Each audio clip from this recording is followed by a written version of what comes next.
qué deben conocer los jóvenes, qué actitudes, habilidades deben de tener después de terminar su educación. Miren, los resultados de la prueba PISA son muy desalentadores. 66% de los estudiantes mexicanos no alcanzan el nivel básico en matemáticas en la prueba PISA. El 47% de los alumnos están por debajo del nivel mínimo en comprensión lectora. El 51% no alcanza el nivel básico en ciencias. Y así hay datos. Yo creo que este es un tema de Estado que debemos de asumir con la responsabilidad de que estamos preparando a las futuras generaciones. Dentro de eso va el tiempo en el aula, en un día, y van los días en los cuales los jóvenes y los niños tienen que ir a la escuela. La ley dice entre 185 y 200 días. Por lo tanto, no vale reducirlo, ni siquiera con el acuerdo de todos los secretarios, ni con el contento de los padres. O sea, es decir, la ley señala exactamente cuántos son los días que hay que estar en la escuela. Deberíamos de estar pensando, por ejemplo, en escuelas de tiempo completo, deberíamos estar pensando en más infraestructura, en saber qué pasó con los jóvenes que dejaron de ir después del COVID. Sin embargo, nos metieron al país en este debate. Unos dicen que para distraer la atención, otros dicen que por ignorancia y otros dicen que para evitar las manifestaciones de las y los maestros de la CENTE, a los cuales no se les ha cumplido un compromiso que se hizo. Más allá de estar de acuerdo o no con el sistema pensionario, se les prometió cambiar el régimen pensionario. Y pues esto no ha sucedido y por lo tanto hay la posibilidad de manifestaciones. Ahora, de fondo, evidentemente, está el tema del Mundial, que incluso Mario Delgado lo menciona, por las altas temperaturas y evidentemente por la realización del Mundial. Pero ayer mismo decía que, Mario Delgado, que se mantienen las aulas abiertas sin un propósito pedagógico, y decía, solo por cumplir un conteo. De fondo hay un debate al tema pedagógico, el nivel educativo y los días que se deben de cumplir. Saúl, ¿hasta dónde realmente tiene razón en parte Mario Delgado y hasta dónde, como lo expone Rubén, pues también hay que revisar el nivel educativo, que es el tema de fondo en esta mesa? Yo creo, en efecto, se debe de valorar y revisar la calidad, el rezago incluso educativo, porque además de que se ha hecho un esfuerzo, Joely, en materia educativa, desde infraestructura, imagínate, desde el 2018 se ha hecho 8 veces más que con Calderón y 5 veces más en materia de infraestructura que Peña Nieto. Del 2018 en 8 años, tan solo se ha superado lo de 18 años. Esto no quiere decir que ya esté cubierta, pero imagínate, hay comunidades que no hay ni siquiera una aula digna. Por eso el rezago educativo es claro. Y bueno, en efecto, hay muchas cosas que no se pueden confundir. Una cosa, yo creo, es mi punto de vista personalísimo, hubo premura en la definición del calendario escolar, y creo que también es de sabios corregir, rectificar que no era correcto. Hubo rechazo y sobre todo el secretario de Educación tuvo la atinada humildad de dar marcha atrás a esta situación, porque más allá yo no considero que sea ni política ningún distractor. Yo lo que creo es que en efecto no se puede subestimar. E incluso cuando haya juegos, si fuera el Mundial el pretexto, o no el pretexto, a lo mejor la justificación, pues tiene que ser en los lugares donde pudiera estar en los partidos, es decir, en Guadalajara, en Monterrey, en la Ciudad de México, y a lo mejor ese día, porque en efecto, más allá de lo que representa el Mundial, no es darle prioridad a un evento deportivo que a la educación de calidad. El tema de calidad se tiene que analizar integralmente, desde infraestructura educativa, inversión, las becas, servicios, y la verdad se ha avanzado, pero falta bastante, y yo creo que este caso se tiene que diferenciar, pero se tiene que abordar de manera integral.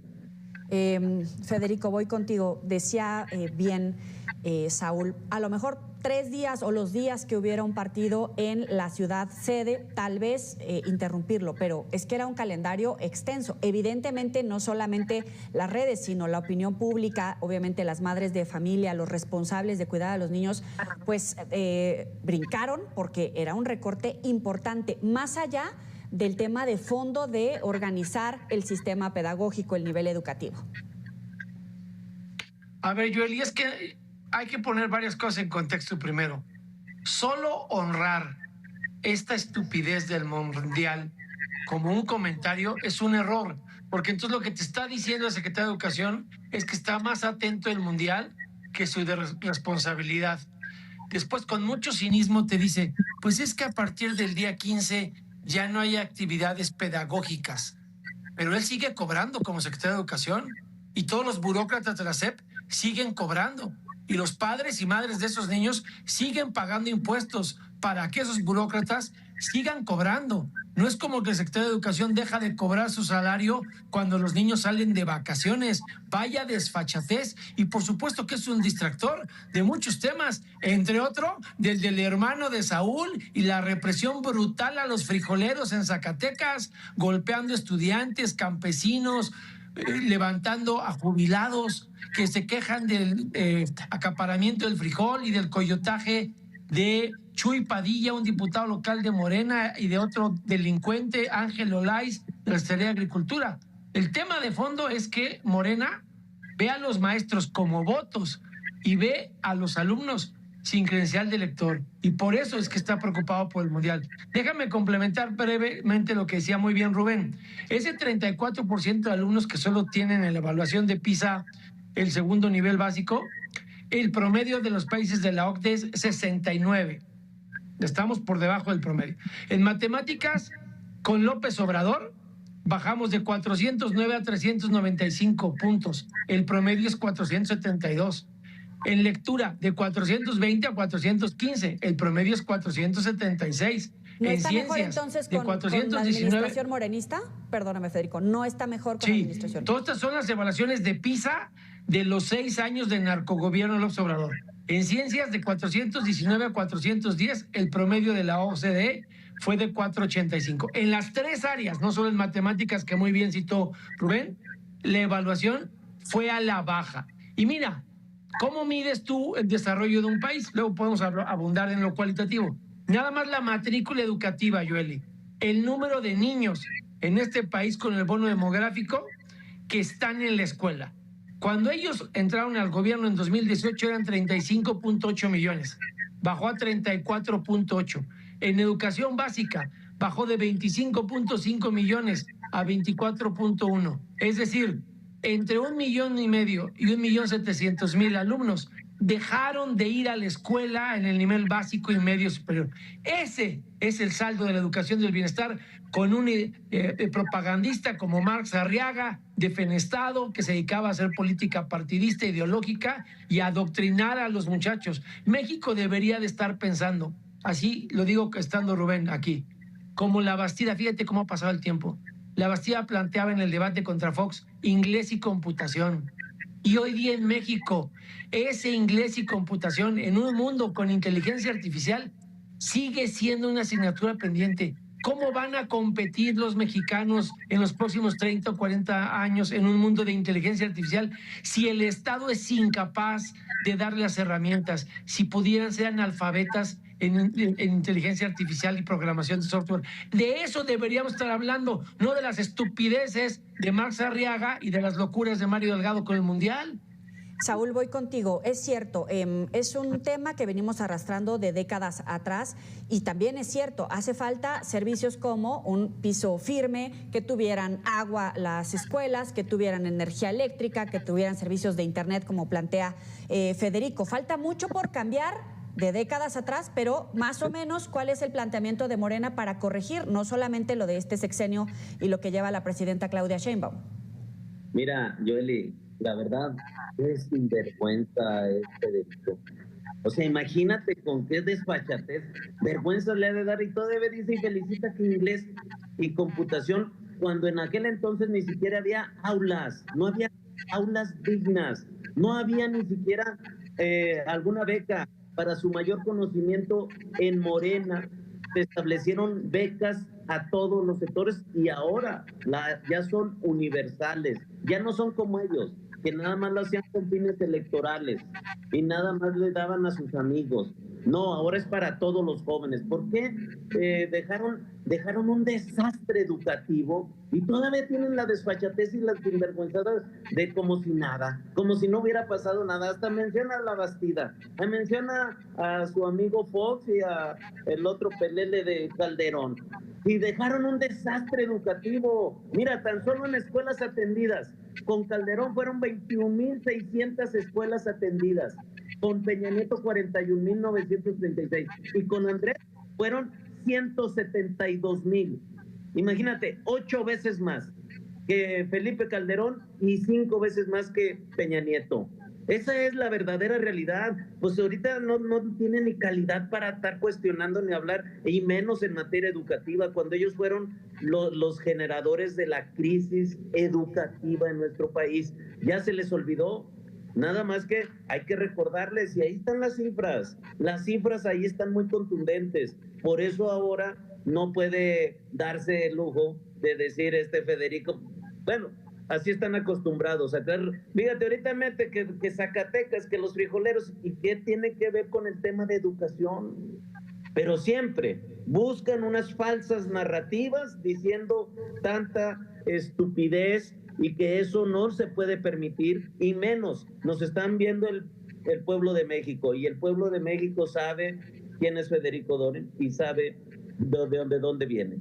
Rubén, voy contigo. En estos indicadores que bien plantea Saúl respecto al número de escuelas, que es diferente al tema de la calidad educativa. Voy contigo, Rubén. Bueno, ahí hay varias cosas que poner sobre la mesa, ¿no? Y este debate nos ha llevado a ella. La primera, los fondos destinados a cultura y educación han disminuido. Mira, en el sexenio de Peña Nieto se destinaban 19,000 millones de pesos a cultura, hoy se destinan 13,000 millones de pesos.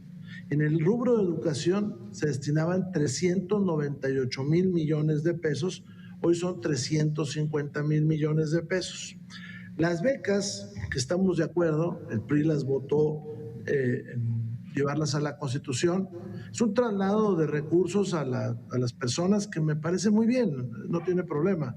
El asunto es que hoy no tenemos más cobertura, que según la prueba de PISA y otras evaluaciones hemos retrocedido casi una década.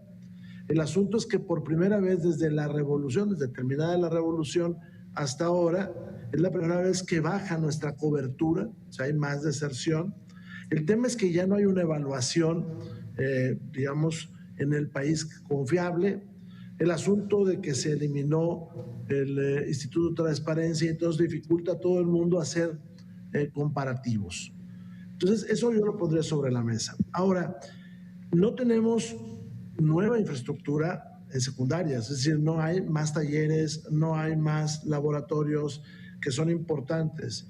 Lo que se hizo fueron programas donde se dispersa un menor número de dinero a las sociedades de padres de familia, que eso es bueno, salvo por un asunto. ¿Es la obra pertinente la que están realizando? Es decir, es el aula que requerimos, es incluso la reparación que se demanda. Hemos estado viendo que hay problemas con la calidad de estos asuntos. Entonces, eso es una parte del tema. Ahora, regresándonos al punto central, es decir, ¿cuánto tiempo tiene que estar el joven en el momento pedagógico? Esa es una parte. ¿Y cuál es la calidad del conocimiento y a dónde los queremos llevar? Y la otra es cuántos días van a estar ahí. Me llamó la atención que el secretario Mario Delgado dijera que los niños pasaban un mes sin hacer nada. Bueno, eso no es responsabilidad de los niños. Esa es responsabilidad de la planeación educativa que se realiza por la autoridad escolar. Claro. ¿Y cuánto tiempo tendrán para las cargas administrativas de los profesores y cuántos para la carga pedagógica? Porque al final del día, amiga y amigos, al final del día la evaluación no les favorece. Entonces tendría que reorientarse este tipo de cosas para lograr éxito educativo, ¿no? Claro. Vamos a hacer una pausa aquí en la mesa política. Ya volvemos.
mesa política. Federico, voy contigo.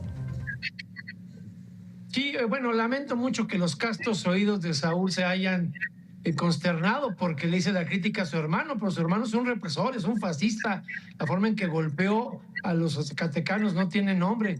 Mira, yo la verdad es que te venía con buena intención, hasta iba a apoyar a Saúl en su exigencia de vigilar el nepotismo en contra de Verónica Díaz, la senadora y expariente de él y su familia. Pero bueno, pues si no quiere que nos llevemos bien hoy, pues no apoyaré su lucha contra el nepotismo, pero no le voy a quitar las críticas al mafioso de su hermano. Y sé de dónde vengo. Déjame decirte de dónde vengo, Yoeli. No hay un diputado federal en todo el país que haya tenido más votos que yo en 2024. No lo hay. Habiendo dicho eso, sí es un distractor, porque cuando ya se fue el grupo coreano de BTS ya no tenían con qué distraernos de Fernando Farías Laguna en Buenos Aires, ya no tenían cómo distraernos. La semana pasada Todd Blanche dijo que vienen más consignaciones de los narcos del bienestar, y en el fondo de eso se ocupa la presidenta y no del tema. Dijo mentiras, dijo que una propuesta surgió de los gobiernos estatales. Mentira, Yoeli. La primera, tú no sabes, tú no mientes por convivir con otros de Fresnillo. La primer gobernadora de todo el país que grabó un video y dijo que no estaba de acuerdo y que no respaldaba el bodrio distractor de la SEP es Livia Denis, la gobernadora panista de Guanajuato, la primera de todo el país. Nosotros nunca estuvimos de acuerdo en eso. Nosotros sí vemos a los alumnos como personas, como gente que necesita que la educación y el gobierno les dé oportunidades. Básicamente, la educación y el gobierno tienen una cosa en común: darle a las nuevas generaciones oportunidades. Estos narcos del bienestar no están preocupados por los niños. Déjame recordarte por qué están preocupados: por afiliar a los maestros. Todos estos meses, porque tú bien que decías de los bebederos, ¿o qué no nos dejaron caer nuevos impuestos en el gobierno del narco López Obrador que dizque para financiar los bebederos? Y nomás no llegaron los bebederos, pero sí llegaron los impuestos, como estos impuestos saludables que también a los nuevos consumos se iban a destinar a la salud y no lo hicieron. Y en sus resumidísimas cuentas, ¿a qué se dedicaron con el ampón de Andy? A afiliar maestros. Cada vez que hablaban de educación antes de este desaguisado, ¿de qué hablaban? ¿De cuántos maestros del sindicato iban afiliados? ¿Sí o no, Yoeli? Para ellos la educación son votos. Para nosotros la educación son oportunidades para los niños de desarrollo en un mundo globalizado, competitivo y cada vez más interactuante por las tecnologías de la información. A ver, voy contigo, Saúl. Hace un momento hablábamos del tiempo que se debe de permanecer en el aula y el tema de fondo de los programas educativos. El secretario decía que las escuelas son un territorio de aprendizaje, no un lugar de niñas y niños por conveniencia del mercado. ¿Sabían entonces de fondo que si efectivamente los materiales educativos no son los correctos, ni en términos de pedagogía ni de nivel educativo, debería de corregirse? El tema de fondo entonces sigue sobre la mesa. Hay un desajuste de las necesidades en términos educativos versus las capacidades y el propio programa educativo de la SEP, en este caso en responsabilidad del secretario Mario Delgado. Mira, lo que yo creo que debemos de reconocer son los programas. Tan solo se ha afianzado en materia educativa y la visión que tiene nuestra presidenta. Imagínate, son 5 programas importantes. Por eso no pueden discutir, Federico, este tema de las becas, porque además ya son universales, no son como ellos lo trataban, pero además son para todos, es una obligación del Estado. Mira, te pongo el ejemplo, beca Ritacetina, con 1,200 millones de pesos para este 2026. Las becas Elisa Acuña con 180 millones. Y jóvenes escribiendo el futuro con 1,265 millones. La beca Benito Juárez, 4,255 millones. Y fíjate, les voy a poner un ejemplo para que sepa el avance que se está teniendo, del retroceso que tenían la derecha. La escuela es nuestra, un programa que lleva 6,572 millones en este 2026. Y sabes que en el 2013 había 17,482 escuelas sin baño. Imagínate, su servicio fundamental para los jóvenes. Y ahora, con este programa, a la fecha, son 686 escuelas sin baño, es decir, todo lo que se ha avanzado. Por eso es importante que la ciudadanía, y lo sabe la ciudadanía, sobre estos programas que han estado dando resultados. Por eso es importante que la gente sepa, y además de que ya son universales, les llega directamente el apoyo a todos los beneficiarios. Pero ahora más allá de la beca, Saúl, el tema de fondo, si sabían que había un hueco en el nivel educativo, el contenido de los planes de estudio, lo reconocen, pero no es por un... Pero mira, tan se reconoce, y yo no voy a hablar por nadie, lo que yo creo es que sí fue una decisión prematura, fue una decisión que no se consensó, y que esto también traía implicaciones no nada más económicas, traía hasta sociales y traía otro tipo, incluso el tema de la calidad educativa y también de cubrir al 100% todo el calendario escolar y todo lo programa, todo lo pedagógico que eso implicaba.